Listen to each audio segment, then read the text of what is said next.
The big wake up call that really shook everything at its core was when I lost my mom. She passed away suddenly, age of 70, while I was living in Korea. Even when we're having big upheavals in our life, we lose somebody, we want to change careers and we have no idea what way to go or what comes next. If we can be still and remember we are okay, we're so much more taken care of than we realize. Fear means you're growing. That's why we come here to Earth. We come to learn. So that fear means you are on your path. Thanks for tuning into the Vibrant Soul Society, The Conversations. I'm your host, Baba Sam, the Miracle Man. Today we have a brilliant, beautiful soul, a vibrant soul, Alyssa. So welcome. Thanks for having me, Baba Sam.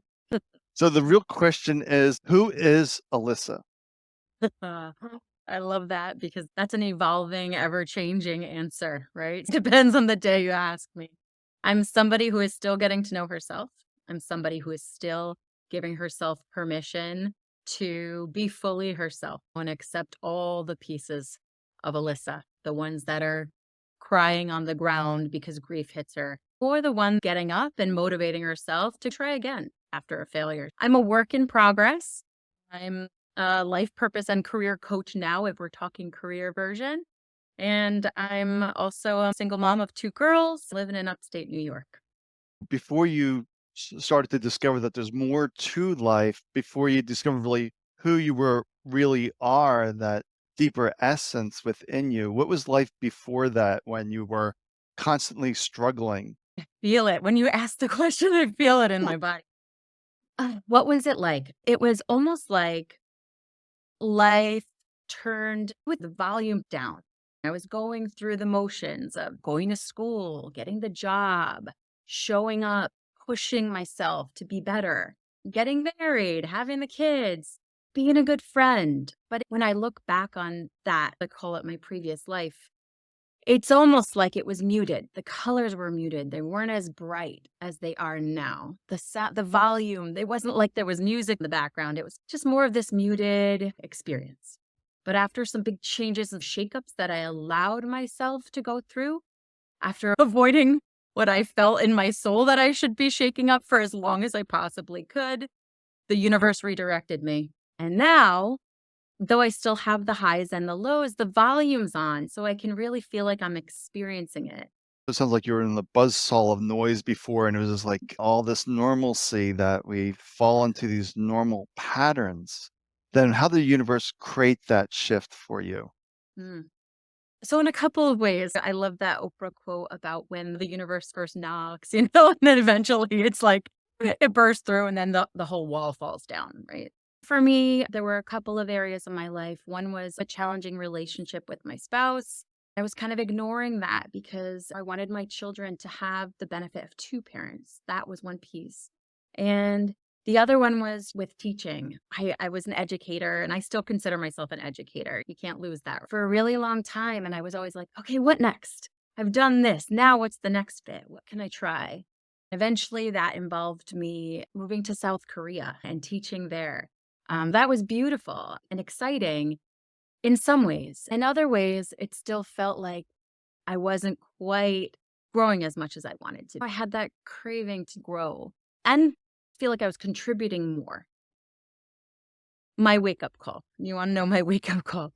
My wake up call came, it's almost like it was trying to come for years and I was just not ready for it. And I was like, no, I will stay this path. I will find something to keep me busy. And the big wake up call that really shook everything at its core was when I lost my mom. She passed away suddenly, age of 70, while I was living in Korea. And I didn't believe it at first. Denial, like that phone call, no, no, no, this isn't happening. And that came 1 month after I finally had spoken with my ex and we decided we would go our separate ways at some point in the coming few months. So within 2 months, my spouse and I decided we would separate and I lost my mom. That was the moment when I had no choice but to be very honest with myself about how unhappy I actually had been for a really long time. The energy of grief is just so strong. And then did you have that epiphany, that life is short. I can't be unhappy anymore. Mm. it almost became, what's it for? Looking at my mom, only 30 years older than me, going, what's it all for? And if it's going to be done so soon, do I want to be spending my time doing something that doesn't feel inspiring anymore to me? And for me, I had to accept that part of growing and being in our human bodies is we change. We change what's important to us. We're learning all the time. The unhappiness and saying, I can't do this anymore, getting out of the should have, could have, would have trap. Yeah, absolutely. And the should have, could have, would have trap. That word should, I had no idea, and still until I began receiving coaching and doing coaching myself, how many times I internally told myself should every day. Just beginning to make shifts there was huge for me. Shortly after losing my mother, actually a week before she passed, I resigned. I had resigned early because I was teaching. I said, at the end of this school year, I'll be leaving. I don't have anything lined up, but I'll be leaving. And in my mind, it was teaching. That's when the universe popped in, when I began my feverish job hunts at night. In every spare moment, the overworking in me took over. I was searching for jobs and sending out resumes and updating cover letters, like on a little machine. This was a couple months after losing my mom, just after my then husband moved out. It was me, and I was searching feverishly. There were songs that would chase me, Papa Sam. Songs like that. Do you know, the like, Who Cares? Oh, what was that Sarah Bareilles song? Oh, just the Who Made You King of Anything? Like the kind of like, Do You songs would chase me in these Korean cafes. I'm like, how is that song on again? Now it's in my car. So I was getting like these little interesting things that I would talk about. And anyway, long story shorter, I had an interview at an amazing school in New York City. I was in Korea. The call was set for one night, the night before this huge interview. The night before the huge interview, which would take place at 10 p.m. my time in Korea, I could not sleep. I have no sleep issues. I've never had sleep issues. Neither do my children. Neither did my ex. However, in two different apartments, all four of us, the evening before that amazing leadership step up interview for New York City school, a really well-known one, none of us could sleep a wink. My youngest was singing the whole night. I don't know why. So she was singing. At least she didn't get nightmares. My eldest had nightmares. I had crazy nightmares. And that morning I woke up with a very vivid nightmare about living in New York City and running with my children to escape danger.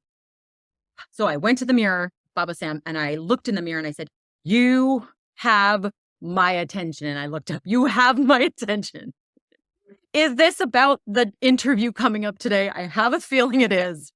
And I had just read Signs by Laura Lynn Jackson, something that helped me to learn that I could still talk with loved ones lost. And so I said, all right, you know what? I need a sign from you. I would like to see a bumblebee. It was November. I want to see a bumblebee today. If it's a no, don't you do New York. And I want to see a ladybug if it's a yes. 3 hours later. And I said, I want it today because my interview's tonight and you know it. I've never done this since either, by the way. I've never asked for it on demand like that. I was so insistent. 3 hours later, one of my sweetest third graders we were walking through the library. We were supposed to be quiet. And he kept calling, Miss Smith, where do I put this? I'm like, oh, honey, anywhere. Anywhere. Just find a spot. Okay. Miss Smith calling me. Oh, are you? Remember the reading? Finally, he called me a third time, this really sweet, well-natured, adorable child. And I went over to him. I said, you need me, huh? He's like, well, can you just take it? And I said, sure. And I looked down and the top book, giant bumblebee. And I got goosebumps straight up and down my whole body. And I was like, whoa, I'm not meant to take this. This was a job that was pretty much in the bag by a connection that helped me get that interview. I remember texting a friend and saying, I don't even want this job. I went to the interview that night and the boss sat way in the back, totally uninterested. She was not interested. The two teachers in the front did fine and happy, but the feel was all off. I ended up ending that call early. It just felt wrong. I got off the call and I remember texting another friend, I don't think I want to teach anymore. I have no idea what I'll do, but it felt right to say no. Can I tell you the end of the story, Baba Sam? The very next morning, I was getting my girls into the car, getting ready to go to school. And I'm about to open my car, and there's this white sedan that I had never seen before, all white. And I'm going to open, and we're parked tight in this garage. And I look and no. And I laughed out loud and said, no. And my eldest in the back, Mom, what's going on? I was like, oh my gosh, I told you about my signs yesterday. She said, yeah. There were ladybug stickers, like, the things that protect you from bumping into car ladybugs. There were two of them on the side of the car that I saw the first thing the next morning. I had never seen that car before. I never saw it again. That felt to me like confirmation. Yes, you don't have to do this anymore. Forget the shoulds. I got goosebumps in that moment. I was like, I think I just got the synchronicities I needed to tell me it's okay. It's okay to choose differently, that my career is not everything, right? But I should be happy because I want to be happy. When that fell through and you got the sign you made the right choice, then what was the next impulse for you for Uh, career? for career, it was what the heck do I do? What else do I do? Because when you go to school to become an educator, that's the path. So, little bit of an existential crisis moment, extended moment for me, if I'm being totally honest. And this was what pulled me, finally got me to say, yes, you know what? Life purpose and career coaching. Okay, I'll do it, even though my own imposter syndrome kicked in. For me, I had to learn to connect back with the person, the inner voice that I had been working so hard to silence that it was almost gone entirely. I couldn't ask other people what I should do because nobody knew me. And in fact, I needed to get to know me because I had changed in the 17 years since I had gotten my degree. That's it. I don't even know me, and I'm supposed to head in a different direction. Where do I go? I tried journaling. One of the first things I did was journaling and just writing about my feelings, getting out the I'm worried, all of my shoulds, should be doing this. This seems the safest path. And it was okay. I started speaking with a therapist to help me process feelings, all of them. There were a lot of changes, and with all change comes loss. And I think people forget that. All kinds of change brings loss, as well as beautiful new beginnings. There will be loss. So coming to terms with that. But the biggest thing that allowed me to start to hear myself was the moments of quiet that I never allowed myself. Very talkative person, very talkative, a lot of chatter my whole life. That's all I knew. Constant chatter. A friend shared with me a book called Don't Believe Everything You Think. I loved that on audio. And I started walking not with my headphones on. I started doing my walks without my headphones. I started noticing beautiful things in nature and I felt a little more connected. The biggest practice for me, besides the walking in silence, besides the connecting with nature, besides the journaling occasionally when I could bring myself to write, which felt like a lot of work when I was stressed, was learning to meditate. Not meditate perfectly, because recovering perfectionist over here, it was not going to be about sitting down and being a rock star meditator. It was like, can we stop the inner chatter for a little bit? Can we welcome in and just observe all the thoughts coming through and smile at them and be okay with them being there, but not entertain them, not go down all the paths they were trying to pull me down, the worry, the scarcity, the negative ones, even the exciting ones. I would try to just sit. And slowly over time, finding gurus that would lead me through guided meditation, it became something that I couldn't miss. I had to do it every day. And I started going, it's okay. I don't know if it came in words, but I got this feeling that no matter what I chose, it would be okay if I really went with whatever felt right in that next moment. What feels right now? What feels right today? And that eventually is what got me to coaching. What felt right. And I had those skills from teaching, a different kind of coaching. I even had certifications in that. But when I finally made that call to sign up to get certified, the coaching that I received and then was able to give even from the first call, it just felt aligned. It was one of those goosebump moments again for me. I could notice my feelings again, whereas as a teacher, I shut them down. Hmm. Yeah, I think it's a really important point that you made earlier was you're talking about change creates loss. What I see, change forces doors closed to allow new ones to open up. So when you decided to learn to meditate, was there any specific reason that caused that? Like, aha, I need to do this. Ah, oh gosh, what's his name? Joe Espinoza is another one. It was books. I'm just a audio person too. I'm neurodivergent undiagnosed, but I'm pretty sure I got ADHD and I like listening while my body's moving, chores, Hmm. whatever. So it's just all these books and so many of the gurus were like, "Are you still ever? Do you listen to yourself?" And I was like, "I never shut up. I can't listen to myself anymore." Then I realized, oh, for some people, it's not constant chatter. I want that. I want to be able to get out of the usually anxiety driven thoughts that wouldn't stop. And I wanted to be free of the constant chattering up there. And I knew my mom had tried to help me as a child to learn to meditate.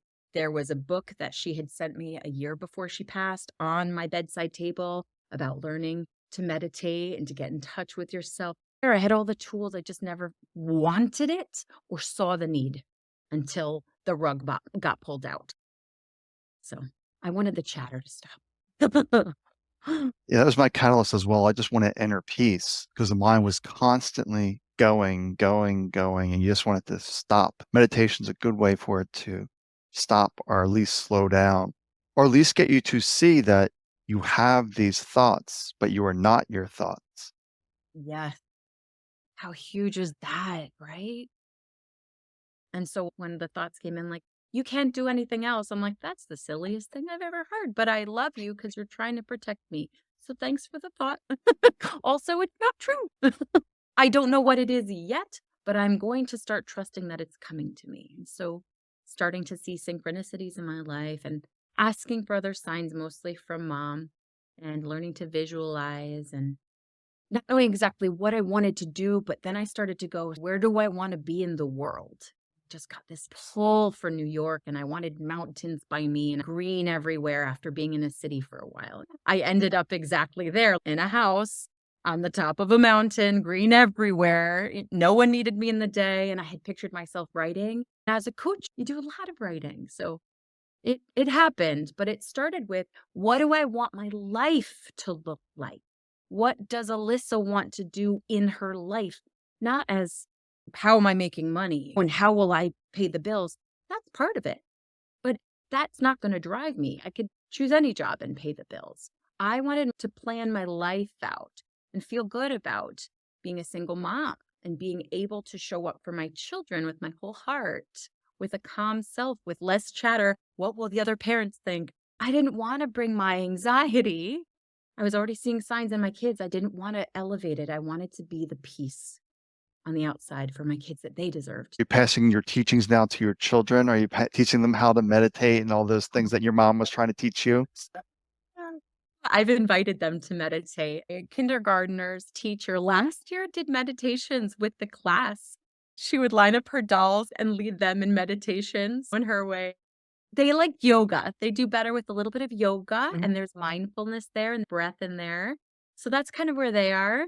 Um, with my oldest, I'm finding I could show documentary style things like The Secret. I could put it on the TV and she'll connect with it and get interested.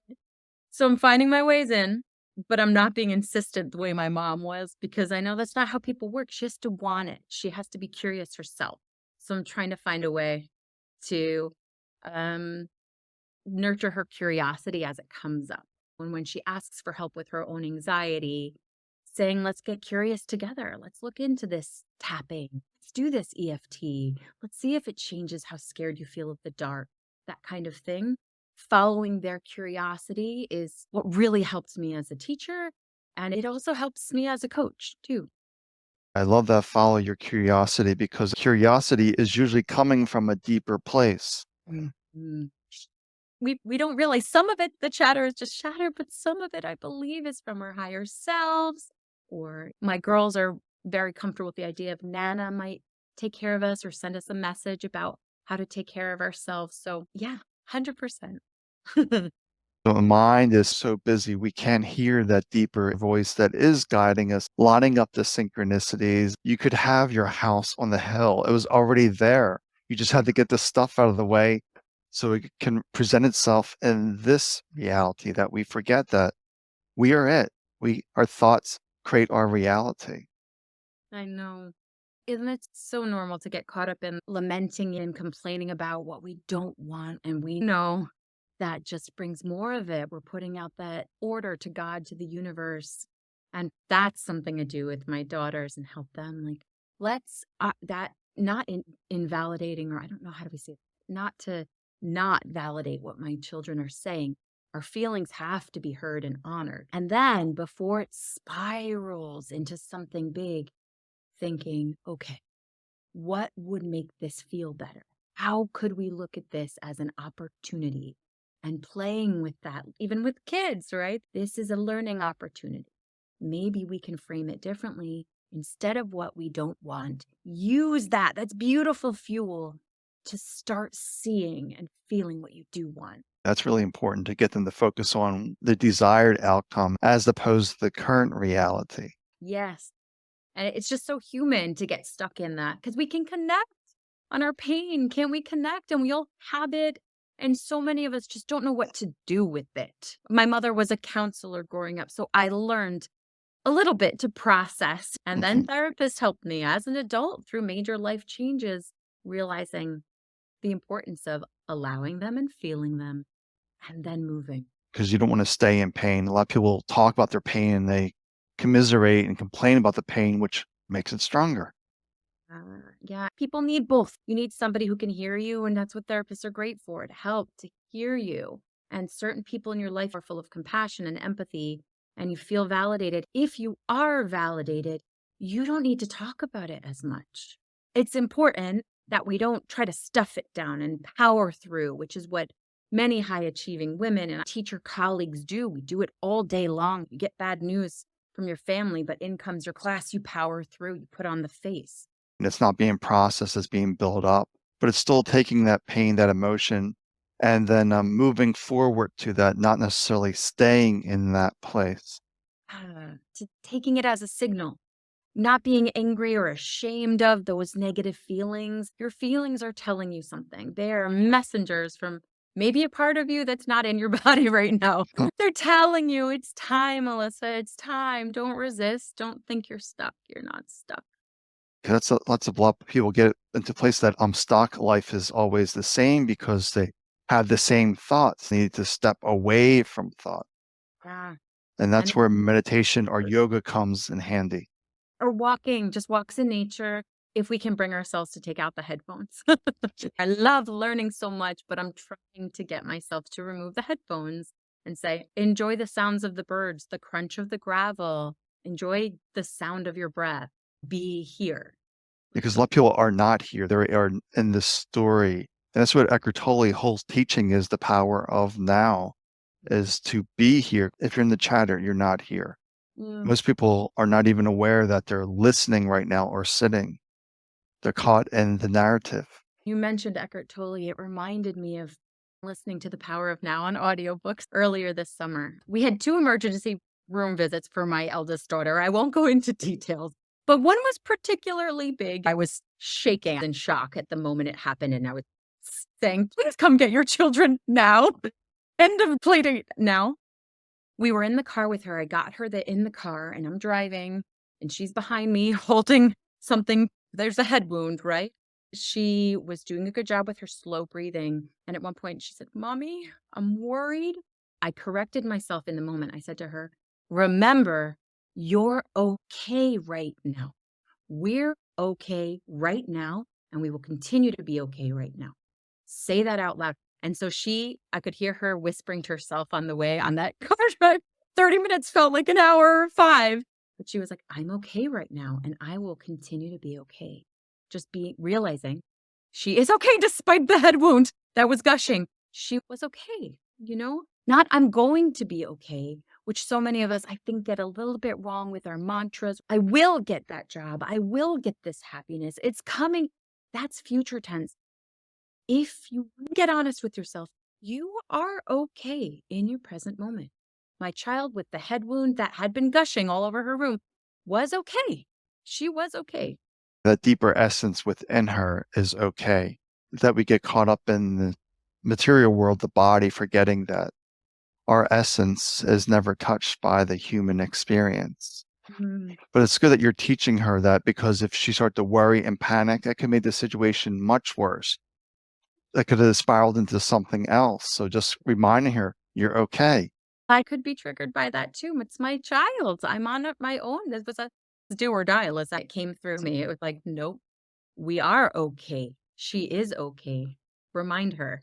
Even when we're having big upheavals in our life, we lose somebody, we want to change careers and we have no idea what way to go or what comes next. If we can be still and remember we are okay, we're so much more taken care of than we realize. If I hadn't lost my mom, I don't know how long it would have taken me to realize that, but I now understand that we are always connected and we're connected to one another here, but we're connected to our ancestors and so many on the other side. We are taken care of. And as long as we continue to honor and listen to our feelings and we give ourselves the permission to feel them and then to say, what do I do want after that? Uh, we're all going to be okay. We all are okay. We are okay. That's just a reminder you're saying when the four of you couldn't sleep, that you are all interconnected and this energy is persuasive. It's everywhere. So if you're thinking about a loved one that's distant, you just send them love and you send them peace, and they'll get that. They'll get that And you're gonna get message. this message the next day with somebody who's on the planet at the moment. It Or goes you through or you us. might be thinking about your mom and she'll come through in a dream, or however she can get a message. We are spirit, will always exist as spirit. We are consciousness. Yes. My mom was the first one to come through in a sign. I didn't believe in it, but I said, all right, I'll humor you. My mom's story really quickly. I went to Laura Lynn Jackson's. I read her book. It was amazing. I sent it to my family members. And she had on her Instagram page, like, screenshot for a sign. And I said, okay, I'll screenshot for a sign. Screenshotted. I got a peacock. I'm like, a peacock? This is ridiculous. It's November. I'm in South Korea. And it said, ask for the sign within 7 days. And I said, okay, within 7 days, give it to me. I forgot about it. I went around, I was like, oh, day 6, no peacock, noted. And I was like, this stuff is ridiculous. And then I went to day 7. It was evening. My kids had gone to bed. It was quiet in my house. I decided I wanted tea. I don't drink tea often. I went to the cupboard. And instead of going for this big jar of chai tea, chai is my favorite, I reached behind it. It makes no sense to pull out a box of chai tea.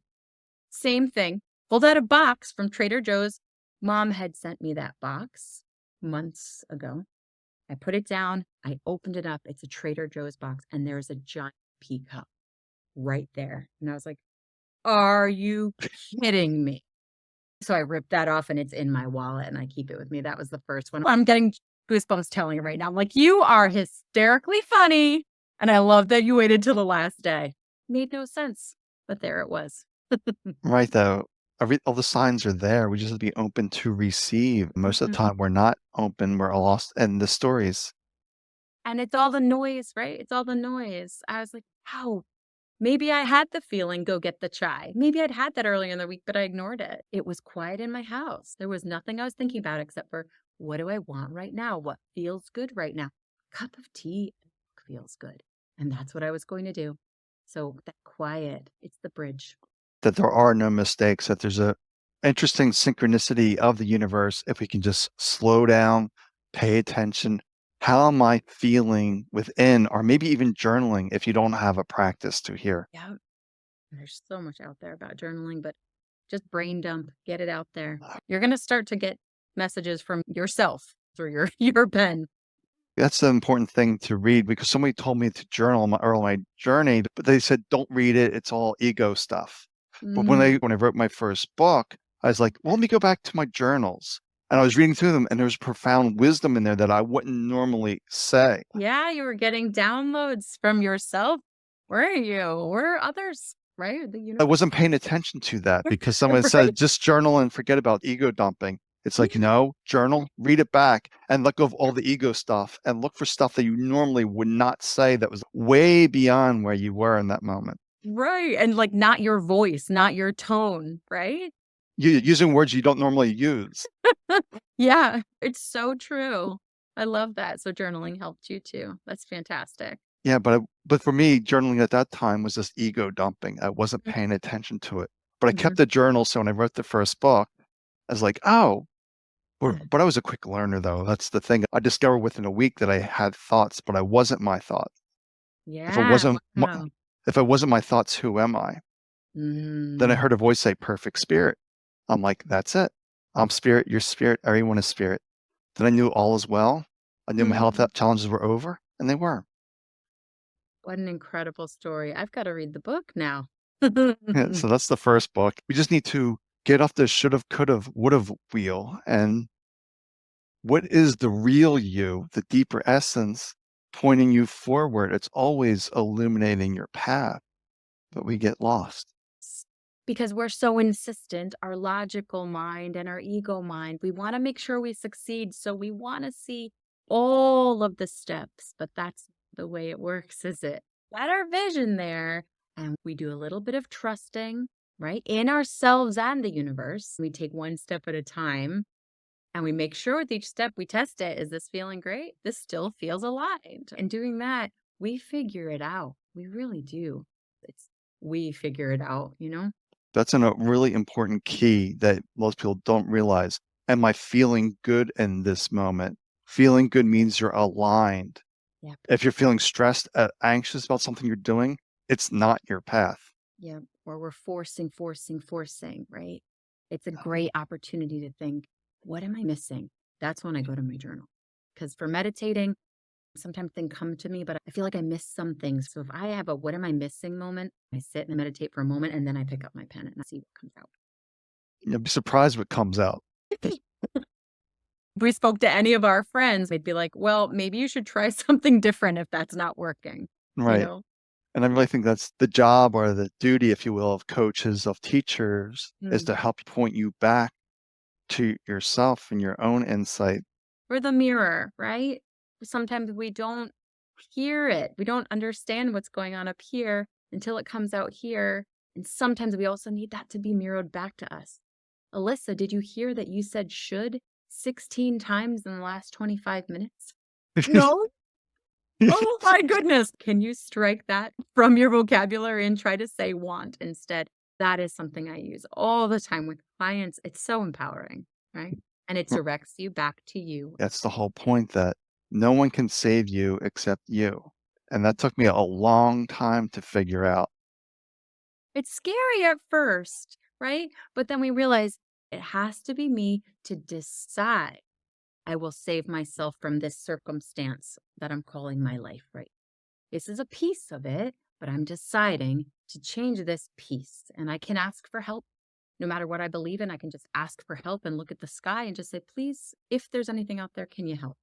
And that just explains my background behind me, that we are the sky and the clouds are the life experiences and the thoughts. I love that as they float by or Right. Because we forget that we're connected to all that is, but we forget. mm, The universal help is always there. We were talking earlier about that you yourself were very, very stuck. So mm. when you're working with individuals today that are stuck, how do you get them to take that first step into an area that doesn't really feel aligned to them, but they Mm. know in a way that is their first step? So for me, I don't see it as my job to get them to take the step. The clients I'm working with are the ones who are ready to make a shift. But the people I really want to hold and be there with are the ones that are not sure what they can do. Maybe they're really specialized in their degree or the path they had been on, and they can't see all these possibilities. It's helping them to see that they have so many transferable skills. Sure, they're going to have to fill in skill gaps, but to see that there are clear groups of skills and they can start to get to know themselves better. And with a little bit of a mirror with them and outreach to people who know them well, colleagues who are trusted or family members, they can start to see their core strengths. Maybe that they came down here to share with the world and how some of them are being utilized and some of them might not be if they're feeling really stuck or frustrated or undervalued. Maybe that's the one that's going to be one that we highlight and put at the front that's going to help you figure out what comes next. So it's not a matter of me steering them or saying, you go now. It's helping them to want it, kind of like how do we stir up curiosity? So it's really more of a joyful experience of first getting to know who you are at your core and what your snowflake factor is. What makes you unique? What are the strengths that come out, whether you're trying or not? For me, communicator, right? I can't not be finding the words, they just come, right? And that's writing or speaking. But for other people, it's analysis, right? It's this, oh, I can look and I see the pattern. It's finding what makes them unique and helping them see that these skills they already have are important in so many fields. Let's start diving into some of them. Go start researching, find ways to talk to people in other fields. Let's not be scared about that. Start testing out opportunities. Can you job shadow for a day? Can you volunteer? Can you get on a call with somebody? Can you learn from people already there? Right.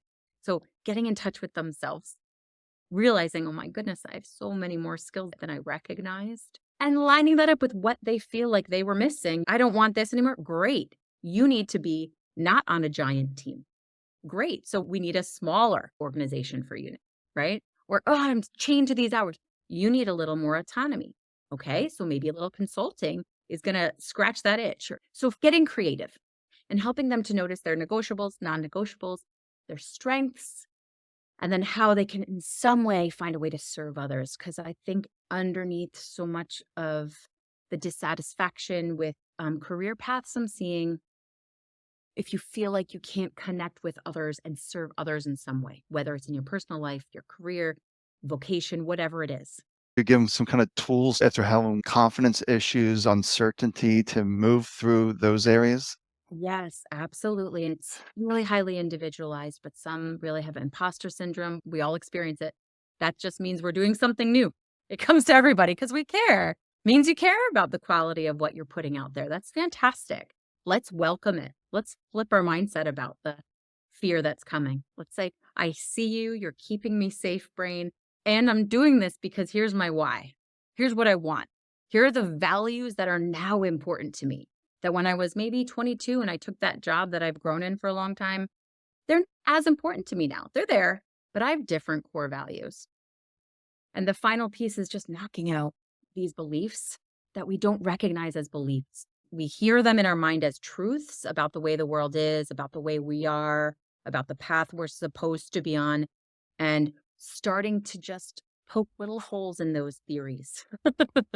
One of my coaches talked about how the Santa Claus thing, the reason we start to come out is there are little holes that start getting poked. And eventually you're like, wait a minute, that was a belief. I thought it was a truth. That's kind of the way it works over time. That's a really good point too, that beliefs are not truths.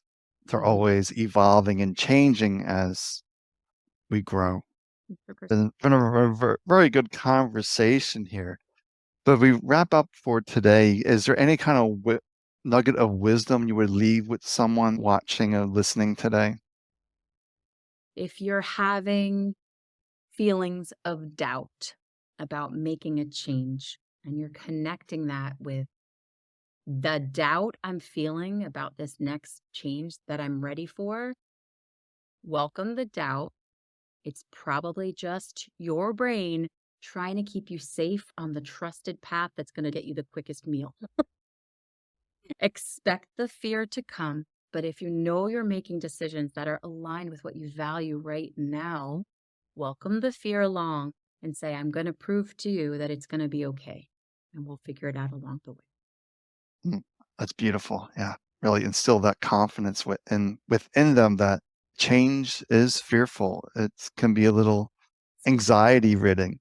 Yeah, So sure. Some people are great at hiding it. Everyone feels it. people do hide their emotions. Yeah.